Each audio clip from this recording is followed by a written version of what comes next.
बच्चों नीट 2026 में क्वेश्चन आया था जिसमें डायोड हाफ वेव रेक्टिफायर की तरह जो डायोड का सर्किट होता है वो दिया गया था और डायोड के क्रॉस वोल्टेज पूछा। तीन तरह के क्वेश्चन बनते हैं इसमें। एक क्वेश्चन होगा जिसमें रेजिस्टेंस के क्रॉस आपसे वोल्टेज पूछा जाएगा, इनपुट दिया है तो रेजिस्टेंस के क्रॉस वोल्टेज का आउटपुट क्या होगा। एक पूछेंगे डायोड के क्रॉस आउटपुट वोल्टेज क्या होगा, और एक पूछते हैं कैपेसिटर के क्रॉस, ये कोई कैपेसिटर लगा हुआ है, इसके क्रॉस आउटपुट वोल्टेज क्या होगा। तीन तरह से क्वेश्चन पूछा। कैसे करते हैं, इंपॉर्टेंट केस है ये, 2026 में आया भी था। तो इस पर ये तो सब लोग जानते हैं कि जब यहाँ पर रेजिस्टेंस लगा होगा तो वोल्टेज आउटपुट अगर रेजिस्टेंस में चाहिए तो इसका वोल्टेज निकालेंगे। कैसे निकलेगा देखो, जब हमने पॉजिटिव हाफ साइकिल अप्लाई किया है, तो हाफ वेव रेक्टिफायर है सभी लोग जानते हैं, पॉजिटिव हाफ साइकिल अप्लाई किया तो ये पॉजिटिव और ये नेगेटिव, तो ये प्लस है तो ये पीएन जंक्शन फॉरवर्ड बायस हो गया, पी प्लस हो गया, एन माइनस हो गया, पीएन जंक्शन फॉरवर्ड बायस हो गया। करंट फ्लो की फॉरवर्ड बायस में डायोड का रेजिस्टेंस अगर आइडियल डायोड है तो जीरो होता है, करंट फ्लो करेगी और करंट फ्लो करेगी तो इसमें एक आउटपुट आएगा, करंट ऐसे फ्लो करेगी और इस तरह से इसके क्रॉस रेजिस्टेंस अगर आर है तो आउटपुट आएगा V equal to I R. और मान लो इस तरह से एक आउटपुट आपको मिल गया। अब जब नेगेटिव हाफ साइकिल अप्लाई करेंगे तो हम कलर चेंज करके लिख रहे हैं, नेगेटिव हाफ साइकिल अप्लाई करेंगे तो ये माइनस बन जाएगा तो ये प्लस बन जाएगा, ये माइनस और ये प्लस, ये माइनस हो गया तो P नेगेटिव से कनेक्टेड है तो अब डायोड हो गया रिवर्स बायस। रिवर्स बायस में डायोड का रेजिस्टेंस अगर आइडियल डायोड है तो रेजिस्टेंस इनफाइनाइट लेते हैं। इनफाइनाइट रेजिस्टेंस होगा तो कोई करंट फ्लो नहीं करेगी तो करंट जीरो हो जाएगी और करंट जीरो होगी तो इस पे जो आउटपुट आएगा V equal to I R वाले फॉर्मूले से निकालेंगे तो I जीरो है तो output zero, negative half cycle का आउटपुट जीरो।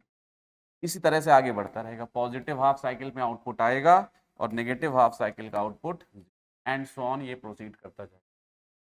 ये रेजिस्टेंस के क्रॉस कितना वोल्टेज आउटपुट आया, ये हाफ वेव रेक्टिफायर में रेजिस्टेंस के क्रॉस रेजिस्टेंस क्या वोल्टेज आउटपुट आया, ये उसका केस। अब इसी में सेकेंड एग्जाम्पल होता डायोड के क्रॉस बताइए, डायोड के क्रॉस वोल्टेज आउटपुट बताइए। ये नीट 2026 का क्वेश्चन, डायोड के क्रॉस वोल्टेज आउटपुट क्या। ये सिंपल केस है, डायोड के क्रॉस अगर वोल्टेज आउटपुट चाहिए, फिर वही बात, जब पॉजिटिव हाफ साइकिल अप्लाई हुआ तो ये मान लीजिए पॉजिटिव टर्मिनल बन गया, ये नेगेटिव, ये फॉरवर्ड बायस हो गया। फॉरवर्ड बायस में इसका रेजिस्टेंस जीरो होता, रेजिस्टेंस जीरो होगा तो V equal to I R वाले फॉर्मूले से R जीरो है, वोल्टेज भी कितना आ जाएगा जीरो, यानी इसका कोई आउटपुट नहीं मिलेगा तो आउटपुट जीरो हो गया। यहाँ से लेकर यहाँ तक का आउटपुट जीरो, यानी पॉजिटिव हाफ साइकिल में आउटपुट जीरो आ गया। फिर नेगेटिव हाफ साइकिल अप्लाई हुआ, कलर बदल देते हैं। नेगेटिव हाफ साइकिल अप्लाई होगा, जब नेगेटिव हाफ साइकिल अप्लाई होगा, कोई दूसरा कलर लेते हैं। नेगेटिव हाफ साइकिल में ये नेगेटिव हो गया तो ये पॉजिटिव, ये नेगेटिव हो गया तो डायोड अब रिवर्स बायस हो जाए। रिवर्स बायस में डायोड का रेजिस्टेंस इनफाइनाइट होता है। अब यहाँ ध्यान देना, गलती हो सकती है, अब इस केस में V equal to I R से इसका वोल्टेज नहीं निकलेगा कि रेजिस्टेंस इनफाइनाइट। यहाँ इसका वोल्टेज निकालने के लिए केवीएल लगाएंगे, किरचॉफ्स वोल्टेज लॉ, किरचॉफ का सेकंड लॉ। क्योंकि करंट फ्लो नहीं हो रही है तो इसमें वोल्टेज जीरो होगा, इसमें तो आई आर वाला ही फॉर्मूला लगेगा। रिवर्स बायस है तो करंट फ्लो नहीं होगी तो इसमें तो करंट जीरो तो वोल्टेज जीरो।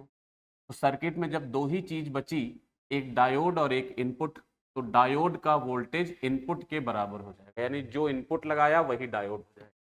तो अब जो इनपुट आपका जैसे था, ये वाला साइकिल आपने इनपुट में लगाया तो ये ऐसा मिले, फिर अगले साइकिल में क्या होगा, ये जीरो पे रहेगा, फिर जो इनपुट लगाओगे वही इनपुट मिल जाए। इस तरह से आपको ये नेगेटिव हाफ वेव रेक्टिफायर की तरह काम करेगा। हाफ वेव रेक्टिफायर में क्या होता था, जब रेजिस्टेंस का वोल्टेज लेते थे तो प्लस का प्लस मिलता था, माइनस का नहीं मिलता था।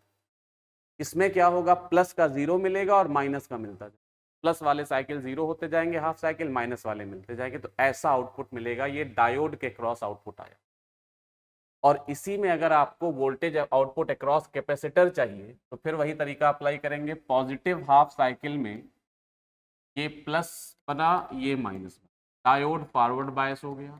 फॉरवर्ड बायस में आसानी से करंट फ्लो करेगी, करंट फ्लो करेगी तो कैपेसिटर चार्ज होगा, और कैपेसिटर चार्ज होगा, ये प्लेट प्लस बनेगी, ये माइनस।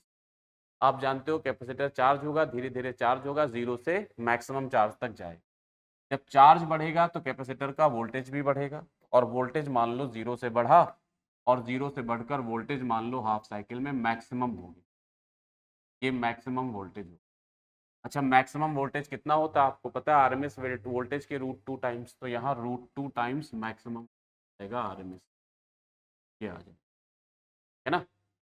अब नेगेटिव हाफ साइकिल अप्लाई हुआ, जब नेगेटिव हाफ साइकिल अप्लाई होगा तो ये माइनस सिरा बनेगा, ये प्लस बनेगा, ये माइनस होगा तो डायोड रिवर्स बायस हो जाएगा, रिवर्स बायस हो जाएगा तो करंट ही नहीं फ्लो करेगी, सर्किट ओपन हो जाएगा, और सर्किट ओपन हो जाएगा तो इसका चार्ज घट ही नहीं पाएगा। कैपेसिटर डिस्चार्ज तभी तो होगा जब सर्किट कंप्लीट हो, तभी तो उसका चार्ज कम होता जाएगा। यहाँ सर्किट ही में करंट ही नहीं फ्लो करेगी तो ये डिस्चार्ज नहीं हो पाएगा, तो इसका चार्ज आगे कांस्टेंट रहेगा और वो √2 VRMS बना रहेगा। इस तरह से ये कैपेसिटर के केस में वोल्टेज का आउटपुट हो। ये तीनों केस आपको ध्यान रखने हैं। ये केस कॉमन केस है जिसमें रजिस्टर्स के क्रॉस वोल्टेज आउटपुट लेते हैं। ये 2026 का क्वेश्चन हो गया, और ये वाला केस जो है ये नया है, ये अब आ सकता है, तो इसको याद कर लो, ठीक है ना। मिलते हैं नेक्स्ट वीडियो।